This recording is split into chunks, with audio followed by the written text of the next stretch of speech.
Պարոն Թորոսյան, ընդդիմադիր շրջանակները կասկած են հայտնում, որ դիմակավորված անձանց մասնակցությամբ տեսանյութը, որը հայտնվել էր համացանցում, հենց իշխանության ձեռի գործն է, լեգիտիմացնելու, այսպես ասած, ընդդիմադիր գործիչներին նկատմամբ սպասվելիք ճնշումները, սա ինչպես կմեկնաբանեք։ Նախ ոչ մի բռնաճնշում չկա եւ չի սպասվում, մենք երբեք չենք գործել օրենքից դուրս, իրավապահ իրենց աշխատանքն են կատարում եւ եթե օրենքի խախտումների մասին էլ խոսում ենք, ապա պետք է առաջին հերթին խոսանք ընտրակաշարք բաժանողների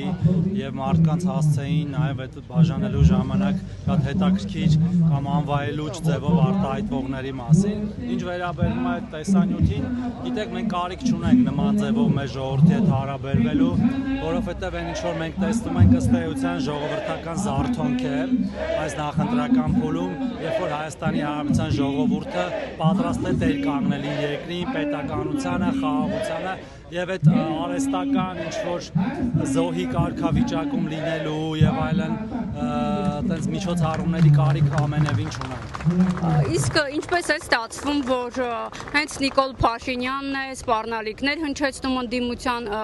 լիդերների նկատմամբ, ոչ պատշաճ խոսույթ կիրառում։ Ոչ մի սպառնալիք չկա եւ ոչ մի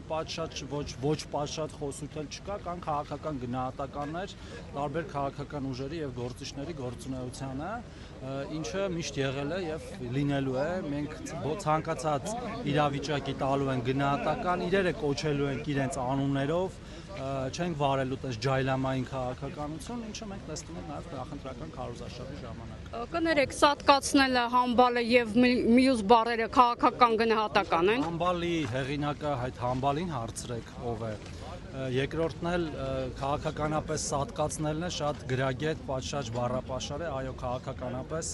բոլոր քաղաքական ուժերին, որոնք դեմ են Հայաստանի Հանրապետության ինքնիշխանության ու պետականությանը, քաղաքականապես ոչնչացնելու ենք։